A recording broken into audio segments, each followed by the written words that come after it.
The air in the house had changed, or perhaps it was just me. Ever since my 18th birthday last week, I felt as though I had stepped into an invisible realm of adulthood that everyone else had been privy to but me. And within this realm, I noticed her, Isabella, my stepmother, in a way that was both unsettling and undeniable. It was a lazy Saturday afternoon, the kind where the sunlight lazily pours into the living room, casting long shadows that blend with the silence. My father was away on one of his frequent business trips, leaving Isabella and me to the quiet vastness of our home. I was sprawled on the couch, lost in a book, when Isabella walked in. She had changed out of her usual attire into something more revealing. A summer dress that clung to her in all the right places, accentuating her curves and the length of her legs. She seemed to glide rather than walk, a vision of forbidden allure. "James, could you help me with something in the kitchen?" Her voice was a melody that seemed to pull at the edges of my consciousness. I followed, more out of a sense of obligation than anything else. The kitchen was awash with the golden hues of the afternoon sun, and for a moment, I caught a glimpse of her silhouette against the light, a momentary distraction that sent an unexpected jolt through me. "What do you need help with?" I managed, trying to keep my voice steady. "It's the top shelf." "I can't seem to reach it," she said, pointing to a jar that was indeed just out of her reach. As I stepped closer, the proximity to her felt overwhelming. I could catch the subtle scent of her perfume, a mix of jasmine and something else that was intoxicating. I reached for the jar, acutely aware of her gaze on me. "Thank you, James. You're always so helpful," she said, her voice soft, her eyes locking with mine in a gaze that seemed to hold 1,000 unspoken words. The air between us charged with an electricity that felt both dangerous and thrilling. It was a moment suspended in time, a precipice on which we both teetered, fully aware yet unspoken. I should get back to my book," I stammered, breaking the spell as I retreated to the safety of the living room. But the seed had been planted. A forbidden thought, a curiosity that gnawed at the edges of my mind. Isabella, in all her untouchable grace, had become the center of a storm within me, a tempest of desire and guilt that threatened to consume me. As the days passed, the tension grew. Conversations became a dance of words and glances, each moment fraught with an unspoken question. The air between us was a mix of anticipation and fear, a delicate balance that could tip at any moment. And so began the temptation, a game of seduction and resistance, played in the shadows of a forbidden desire. It was a path that we both seemed to walk, drawn together by a force that neither of us could deny nor escape.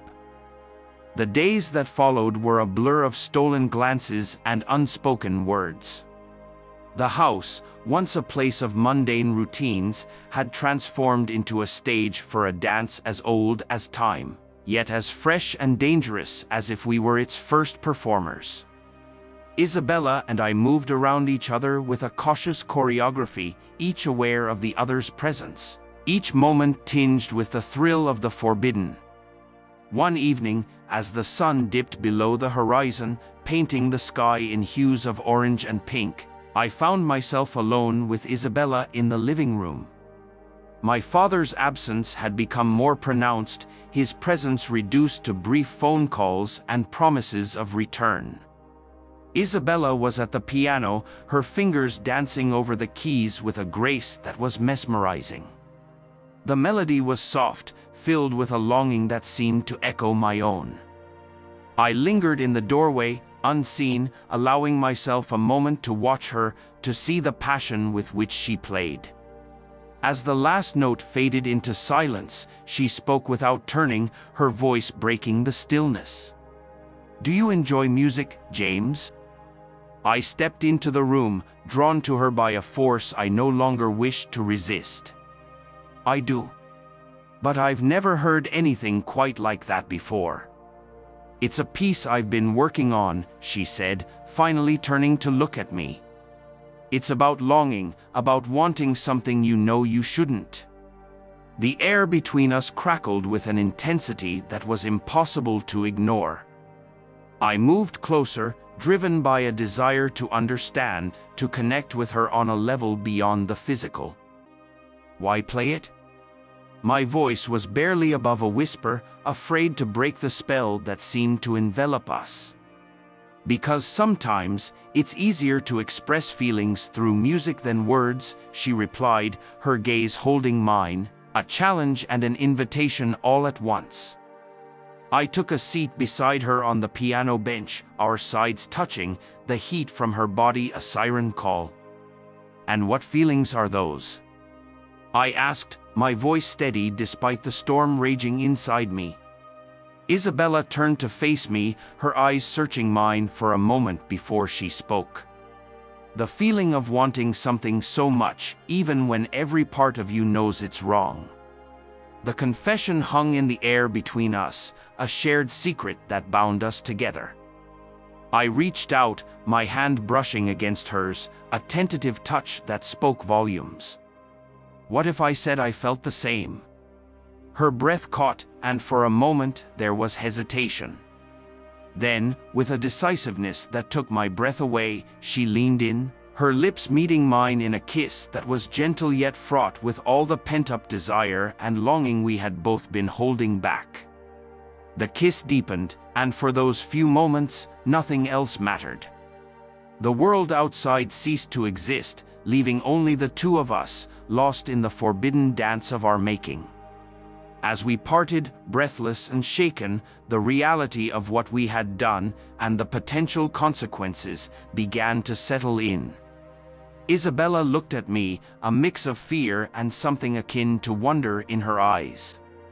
What have we done, James?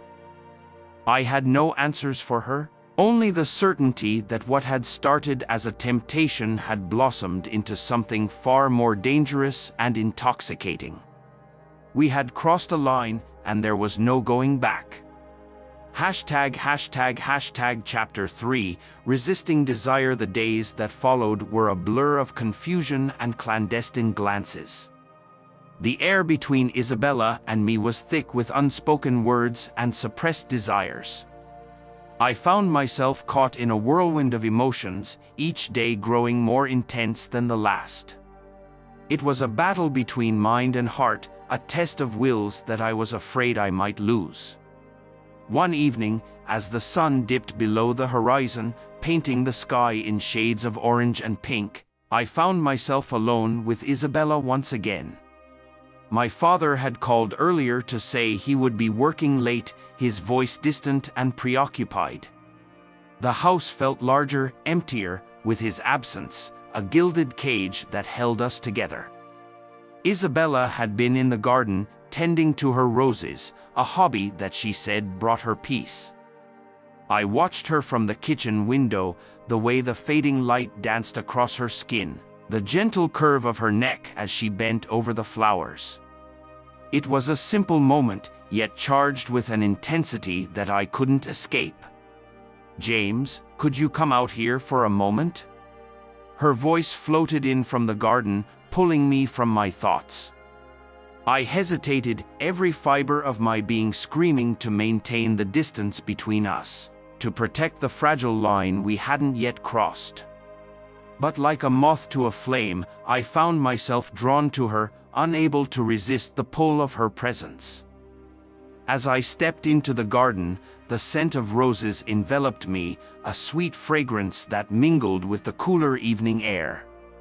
Isabella stood up, wiping her hands on her apron, a smile playing on her lips.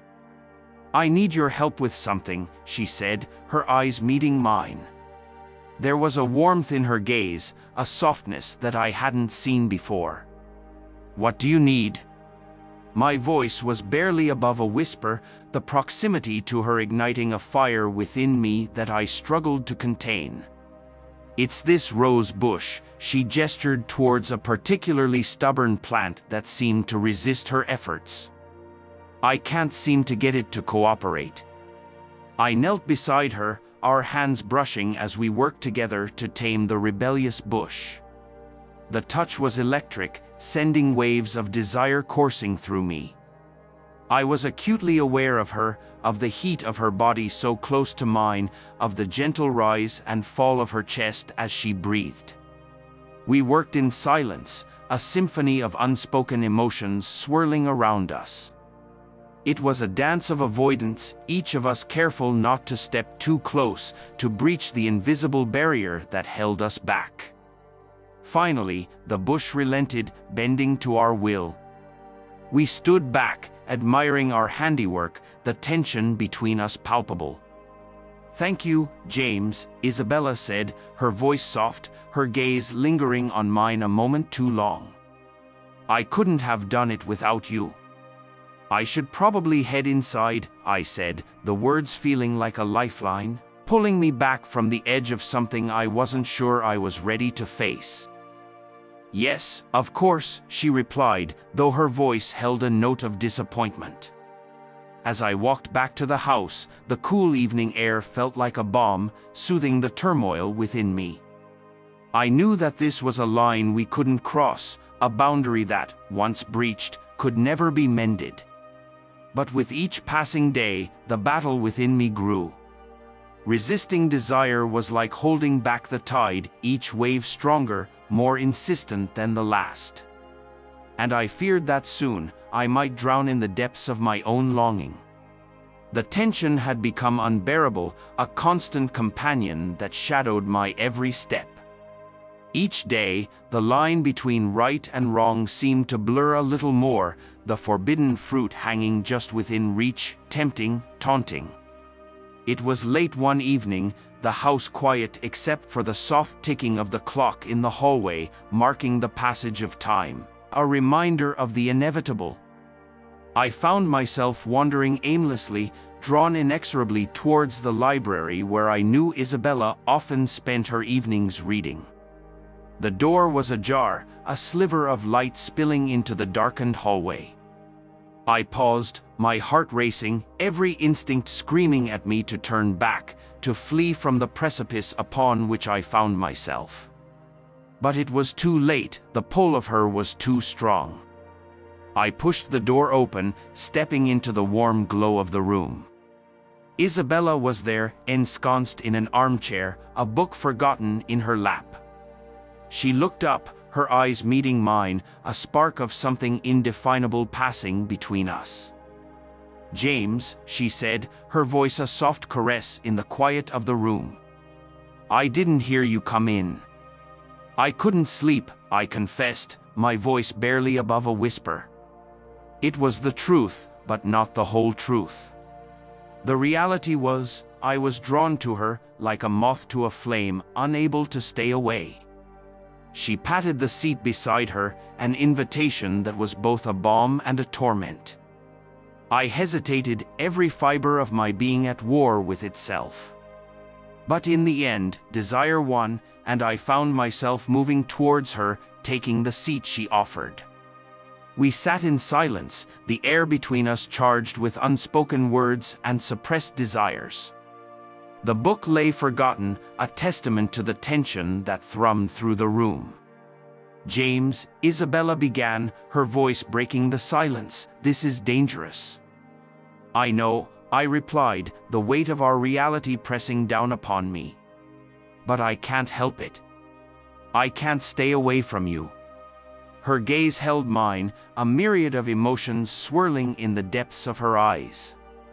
"Nor can I," she whispered, a confession that shattered the last of my resolve. In that moment, the world outside ceased to exist. There was only her, only this. I reached out, my hand brushing against hers, a touch that set my soul on fire. She didn't pull away, instead, she leaned into the touch, closing the distance between us. Our lips met in a kiss that was both a beginning and an end, a surrender to the tempest of our desires. It was gentle at first, a tentative exploration, but it quickly deepened, fueled by weeks of suppressed longing and forbidden emotions. When we finally broke apart, breathless and dazed, the enormity of what we had done began to sink in. We had crossed a line from which there was no return, a realization that was both exhilarating and terrifying. "Isabella," I said, her name a prayer on my lips, "what have we done?" She looked at me, her eyes shining with unshed tears. "I don't know, James. But I do know that I don't regret it. Nor did I." In that moment, all doubts, all fears were swept away, leaving only the undeniable truth of our feelings. We had surrendered to our desires, and though the future was uncertain, one thing was clear: we could no longer deny the depth of our feelings for each other. Chapter 5, Secrets in the Shadows. The morning after was a study in contrasts. Rays of sunlight streamed through the windows, casting a warm glow over everything they touched, yet the atmosphere between Isabella and me was charged with a cool tension. Last night's surrender had changed everything and nothing at the same time. We were like two actors who had stepped off the stage, our roles no longer clear. I found Isabella in the kitchen, a vision of domestic normalcy as she stood by the stove, cooking breakfast. The scent of coffee filled the air, mingling with the aroma of scrambled eggs and toast. It was a scene straight out of a different life, one where complicated, forbidden desires didn't exist. "Good morning," I said, my voice tentative, as I entered the kitchen. Isabella turned, her smile a little too bright, a little too forced. "Good morning, James. Did you sleep well?" The question hung between us, loaded with unspoken implications. "Yes, thank you," I replied, sidestepping the truth of a restless night spent wrestling with guilt and desire. We sat down to breakfast, a veneer of normalcy overlaying the tension. The clink of cutlery on plates punctuated our silence, a stark reminder of the gulf that had opened up between us. "James," Isabella began, breaking the silence, "we need to talk about what happened." I looked up, meeting her gaze. There was a seriousness there, a resolve that made my heart sink. "I know," I admitted, the weight of our actions heavy on my shoulders. "What we did, it can't happen again," she said, her voice steady but her eyes betraying a hint of regret. The words felt like a blow, even though I knew she was right. "I understand," I replied, the taste of the words bitter in my mouth. "It was a mistake."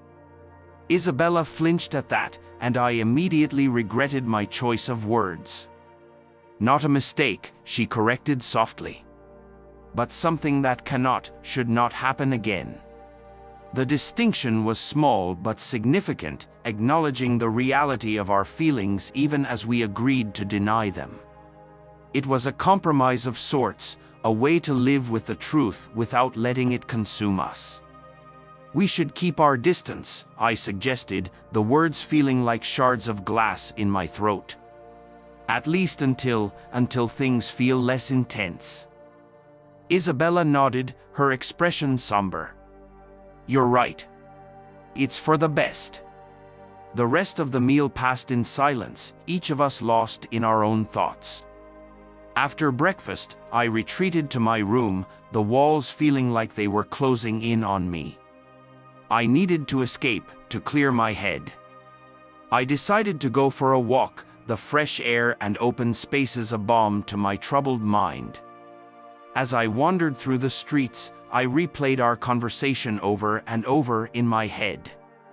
We had agreed to stay away from each other, to suppress our desires in the name of propriety and respect for my father. But the heart is not so easily governed, and I found myself wondering if distance could truly extinguish the flame that had been kindled between us. Lost in thought, I barely noticed where I was going until I found myself at the park, a place of solace in times of turmoil. I sat on a bench, watching families and couples pass by, their laughter a stark contrast to the turmoil within me. "James?" I looked up to see a familiar face. It was Emily, a friend from school I hadn't seen in months.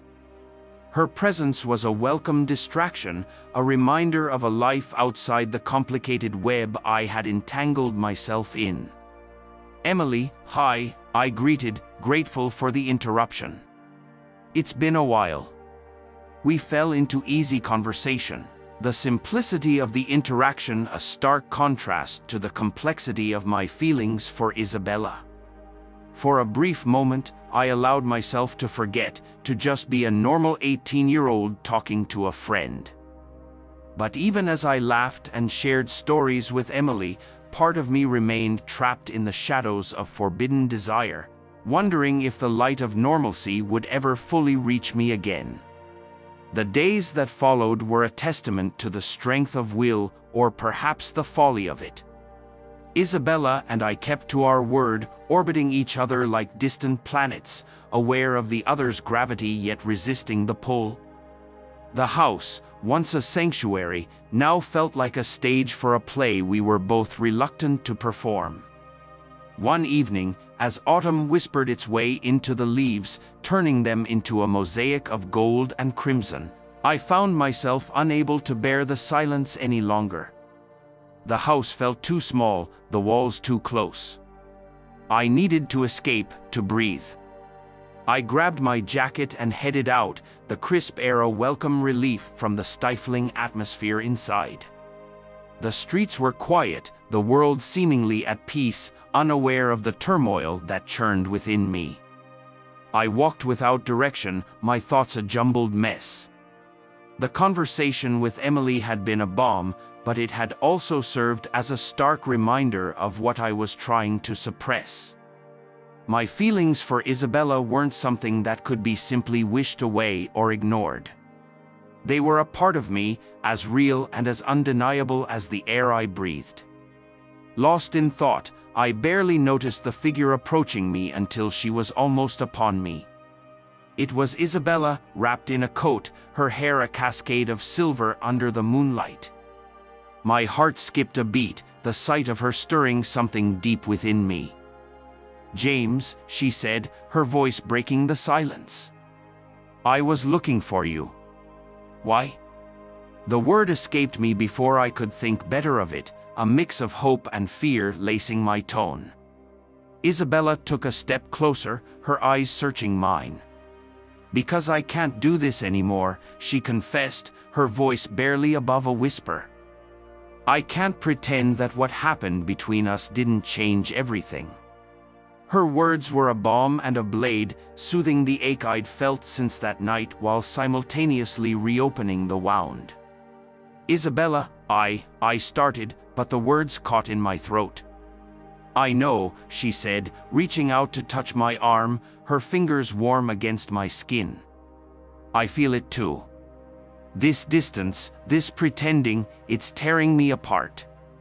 The touch was a spark, reigniting the fire we'd tried so hard to extinguish. In that moment, all the reasons we had for staying apart seemed trivial, overshadowed by the undeniable truth of our connection. "Isabella, I don't want to hide anymore," I admitted, the words pouring out of me. "I don't want to pretend that I don't feel what I feel for you." Her eyes glistened with unshed tears, a mirror to my own emotions. "And I don't want to be the reason you lose everything," she said, the conflict evident in her voice. "But what if we're the reason we gain everything?" I countered, the possibility hanging between us like a promise.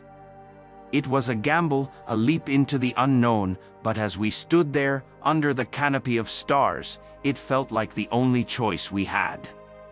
The world around us faded, leaving only the truth of our feelings, raw and unguarded. "James," Isabella began, but I pulled her into my arms, cutting off her words with a kiss that spoke volumes more than any words could. It was a kiss of surrender, of acceptance, a sealing of our fates. We knew the path ahead would be fraught with challenges, but in that moment, none of it mattered. We had chosen each other, and whatever came next, we would face it together. As we broke apart, breathless and dazed, we knew that our lives had irrevocably changed. There was no going back, only forward. Together, we stepped into the unknown, our love a beacon in the darkness, guiding us home. The days that followed were a masterclass in avoidance and pretense. Isabella and I moved around each other like planets in separate orbits, a gravitational pull still there but resisted with every fiber of our beings. The house, once a sanctuary, now felt like a stage where a play of domestic tranquility was performed for an audience of one. My father? It was on a Thursday evening that the fragile peace we had constructed came crashing down. My father had returned home early from work, a rarity given his usual late hours. The surprise in Isabella's eyes mirrored my own when he announced his early arrival, a harbinger of the storm to come. Dinner together, as a family, my father had said, a note of cheer in his voice that belied the tension that quickly filled the room. The meal was a study in forced normalcy, with conversations skirting around the edges of anything too deep, too revealing. I could feel Isabella's tension, a mirror of my own, as we navigated the treacherous waters of casual dialogue. It was after dinner, as we sat in the living room, that fate decided to play its cruel hand. My father, in an attempt to lighten the mood, suggested we look at old family photos, a trip down memory lane. The idea, innocent in its intent, proved to be the catalyst for our undoing. As we sifted through the albums, a loose photograph slipped out, fluttering to the ground. It was a recent one, taken by a friend at a party, a moment captured in time where Isabella and I were laughing together, our bodies leaning into each other, a little too close, a little too comfortable. The intimacy of the pose was undeniable, a stark contrast to the carefully maintained distance of the past few weeks. My father picked up the photo, his expression changing as he took in the image. "What's this?" he asked, his voice deceptively calm, but with an undercurrent of something darker. Isabella and I exchanged a panicked look, the air suddenly thick with unspoken confessions. "It's just a photo, Richard," Isabella said, her voice steady but her eyes betraying her fear. "From the Hendersons' party last month." My father's gaze shifted between us, the pieces of a puzzle he hadn't known were missing falling into place. "You seem very close," he observed, the words hanging heavy between us. "It was a candid moment, nothing more," I interjected, desperate to deflect his growing suspicion. But the look in my father's eyes told me he saw through our lies. The trust that had been the foundation of our family was cracking, the photo a visual confession of the secret we had been keeping. "Richard, please, let's talk about this," Isabella pleaded, reaching for him. But he pulled away, his expression one of betrayal and hurt. "I need some time to think," he said, his voice breaking as he left the room, the photo still in his hand. The silence that followed was oppressive, a tangible reminder of the consequences of our actions. Isabella and I sat in stunned silence, the reality of our situation settling in like a heavy weight. "James, what are we going to do?" Isabella asked, her voice barely above a whisper. I had no answers, only a deep, sinking feeling that the life we knew was irrevocably changed. "I don't know," I admitted, the truth of my words a bitter pill to swallow. The house felt colder, the silence a tangible entity that seemed to feed on the remnants of our fractured family. My father had secluded himself in his study, a sanctuary from the storm of betrayal that had swept through our lives. Isabella and I, meanwhile, were left to navigate the wreckage, each of us isolated in our own sea of guilt and regret. I spent the night tossing and turning, the events replaying over and over in my mind. By morning, I had made a decision. I couldn't let things continue this way. I had to try and mend what had been broken, even if it meant facing the full extent of my father's wrath. I found Isabella in the kitchen, her back to me, lost in thought as she stared out the window. The morning light cast a halo around her, a stark contrast to the turmoil I knew she was feeling. "Isabella," I began, my voice breaking the silence. She turned, her eyes red-rimmed but her expression resolute. "James," she replied, a sad smile touching her lips. "Did you sleep at all?" "Not much," I admitted. "I've been thinking. I need to talk to him, to explain." She nodded, understanding my unspoken plea for absolution. "I think that's a good idea, James. He deserves to hear the truth from both of us." The resolve in her voice bolstered my courage. We were in this together, for better or worse. I approached my father's study with trepidation, each step feeling heavier than the last. I knocked softly, the sound echoing in the quiet hallway. "Come in," came the response, a voice I barely recognized as my father's. I entered to find him sitting behind his desk, the photograph that had sparked this inferno lying in front of him. He looked up, his expression inscrutable. "Father," I started, my heart pounding in my chest. "I'm so sorry. We never meant for any of this to happen." He held up a hand, silencing me. "James, I've spent the entire night thinking about this, about what I saw in that photograph, and what I've seen with my own eyes these past weeks." I braced myself for the anger, the disappointment. But instead, his voice was weary, tinged with sadness. "This isn't just about a photograph, is it?" he asked, his gaze piercing. "No," I admitted, the weight of my guilt a heavy cloak around my shoulders. "It's more than that. Isabella and I, we care for each other," Isabella said, stepping into the room behind me. I hadn't heard her approach, but her presence was a comfort. My father's gaze shifted between us, a myriad of emotions crossing his face. "And you thought keeping this a secret was the best course of action?" "We were afraid," Isabella said, her voice steady. "Afraid of hurting you, of the consequences.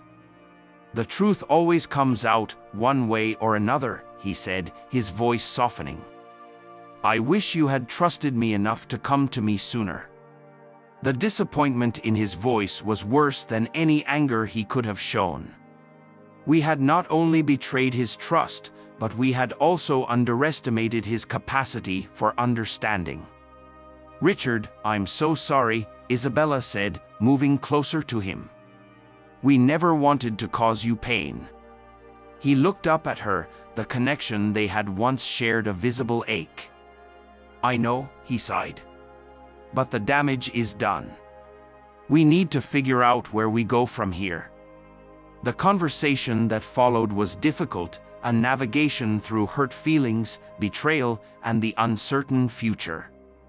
My father, to his credit, listened more than he spoke, a testament to the love and respect he still held for us, despite everything.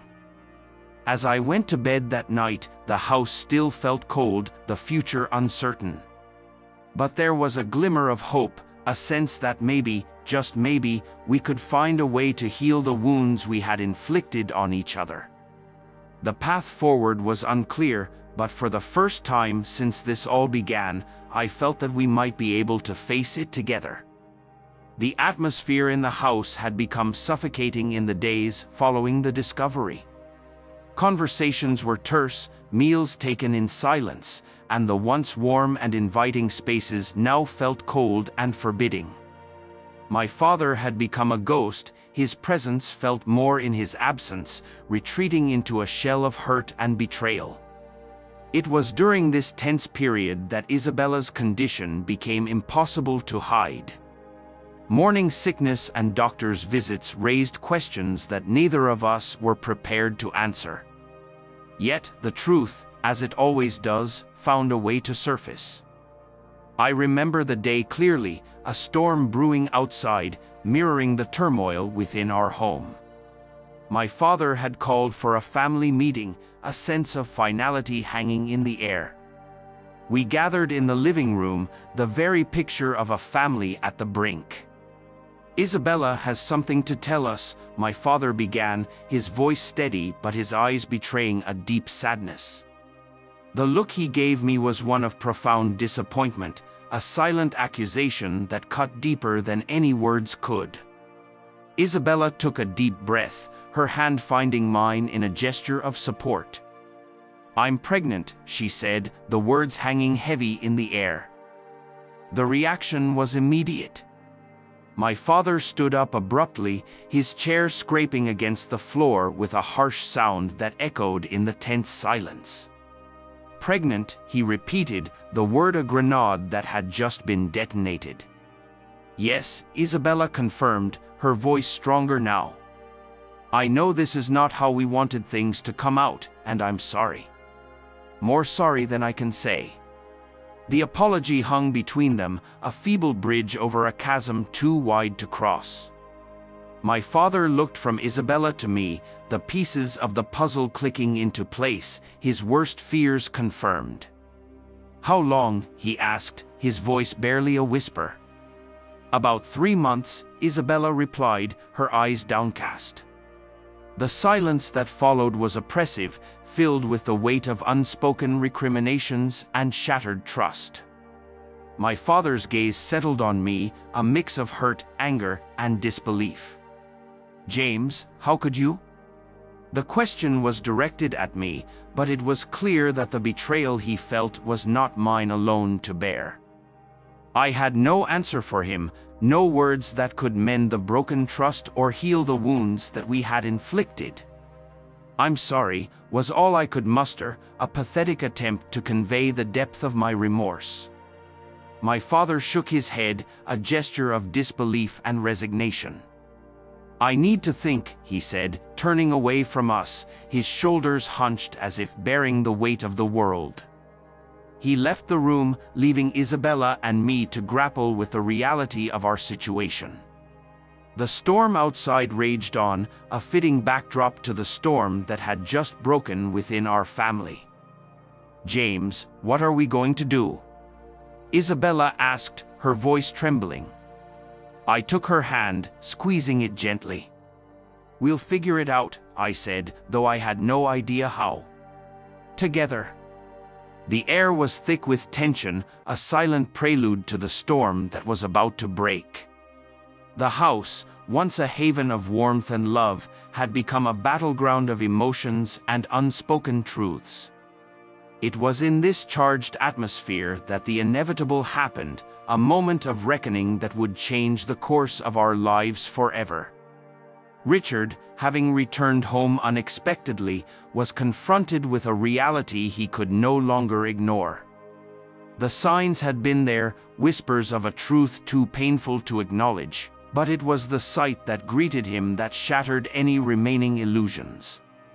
"Isabella, James, we need to talk." Richard's voice was calm, but the undercurrent of emotion was palpable. He stood at the threshold of the room, a figure of quiet strength and undeniable hurt. Isabella and I exchanged a glance, the weight of our choices bearing down on us. We had been careless, lost in our own world, blind to the consequences of our actions. Now, faced with the undeniable truth of our betrayal, words failed us. "Richard, Isabella began, her voice a whisper of remorse. "No," Richard interrupted, holding up a hand to silence her. "I've seen enough. I've felt enough." The room was heavy with a silence that spoke volumes, a chasm of hurt and betrayal that had opened up between us. Richard's gaze was fixed on me, a mix of disappointment and disbelief. "James, you are my son. I raised you, trusted you," he said, each word laden with emotion. "And you? How could you do this?" I stood, feeling as though the ground beneath me had shifted. I'm sorry, I said, the words inadequate to express the depth of my regret. I never meant to hurt you. Richard shook his head, a gesture of disbelief and resignation. Sorry doesn't even begin to cover it. You both knew what you were doing. You knew the consequences. Isabella reached out, her hand trembling. Richard, please. We never intended. Richard's voice rose, a crescendo of hurt and anger. What did you intend? To betray me? To destroy this family? The accusation hung in the air, a stark reminder of the pain we had caused. Richard looked between us, the finality in his gaze a clear indication that the damage was irreparable. I need time, he said finally, his voice breaking. I need to be away from this, from you both. With that, Richard turned and left, his departure marking the end of the life we had known. In his wake, he left a silence that was suffocating, a void filled with regret and unanswered questions. Isabella and I were left to confront the reality of our actions, the depth of our betrayal laid bare. The future was uncertain, the path forward unclear, but one thing was undeniable. The consequences of our choices would follow us, a shadow from which we could not escape. The days following Richard's departure were a blur of whispered conversations and stifled emotions. The house, once filled with the sounds of life, now echoed with the silence of absence. Isabella and I were shadows of ourselves, moving through the motions of daily life, haunted by the specter of our actions and their consequences. It was a gray, overcast morning when the phone rang, shattering the silence with its insistent tone. I watched as Isabella answered, her face a mask of apprehension that quickly dissolved into disbelief and horror. No, that can't be. Her voice trailed off into silence, the phone slipping from her grasp to clatter against the hardwood floor. I rushed to her side, fear gripping my heart. Isabella, what is it?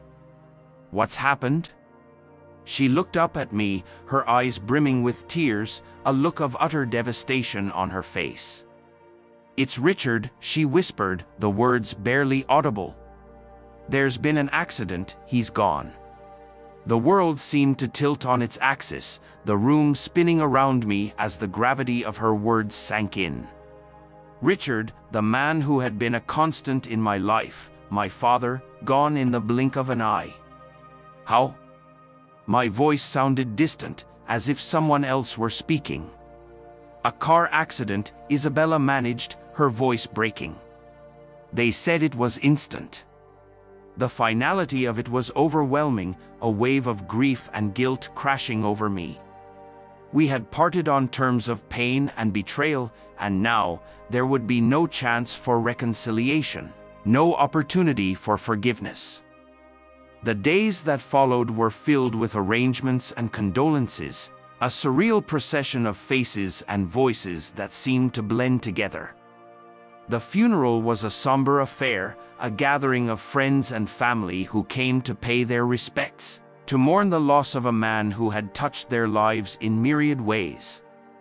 Standing beside Isabella, I watched as they lowered the casket into the ground, the finality of the act a stark reminder of the fragility of life. The words of the eulogy echoed in my ears, a tribute to Richard's life and legacy, but all I could hear were the words left unsaid, the apologies and confessions that now would never be spoken. After the service, as the crowd began to disperse, Isabella and I found ourselves alone, standing before the grave in a bubble of shared grief and guilt. I'm so sorry, James, Isabella said, her voice a whisper carried away by the wind. I never wanted any of this to happen. I know, I replied, the weight of our shared sorrow a heavy cloak around my shoulders. He didn't deserve this. None of us did. We stood in silence, the words unspoken between us a testament to the complexity of our emotions. The path forward was uncertain, the future a landscape altered irrevocably by loss and regret. As we turned to leave, I took one last look at the grave, a promise forming in my heart. Though we could not change the past, we could honor Richard's memory by living our lives with integrity and compassion, by making amends where possible, and by forging a path forward that acknowledged our mistakes but was not defined by them. Months had passed since Richard's funeral, each day a step on the path of healing and acceptance. The house, once a mausoleum of our grief and guilt, slowly began to fill with the promise of new beginnings. It was in this atmosphere of cautious hope that Isabella and I welcomed our son into the world, a beacon of light in the darkness that had enveloped us. We named him Richard, after the man whose absence was a constant shadow in our lives, a tribute to his memory and a promise to honor his legacy. Holding my son for the first time, I felt a surge of emotions, love, fear, and an overwhelming desire to protect him from the complexities of his heritage.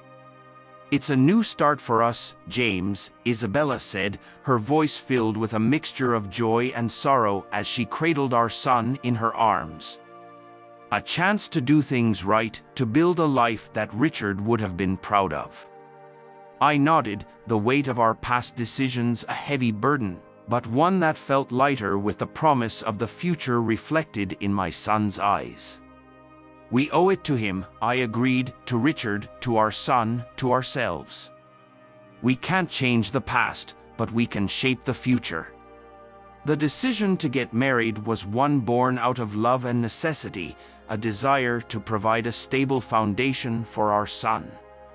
The ceremony was a simple affair, a quiet acknowledgement of our commitment to each other and to the family we were building. As we stood in the living room of our home, exchanging vows in front of a small gathering of close friends and family, I felt a sense of peace settle over me. The journey to this moment had been fraught with pain and loss, but also with moments of undeniable beauty and love. "Isabella, with this ring, I promise to build a life with you, to honor the memory of those we have lost, and to cherish and protect our family," I said, my voice steady as I slipped the ring onto her finger.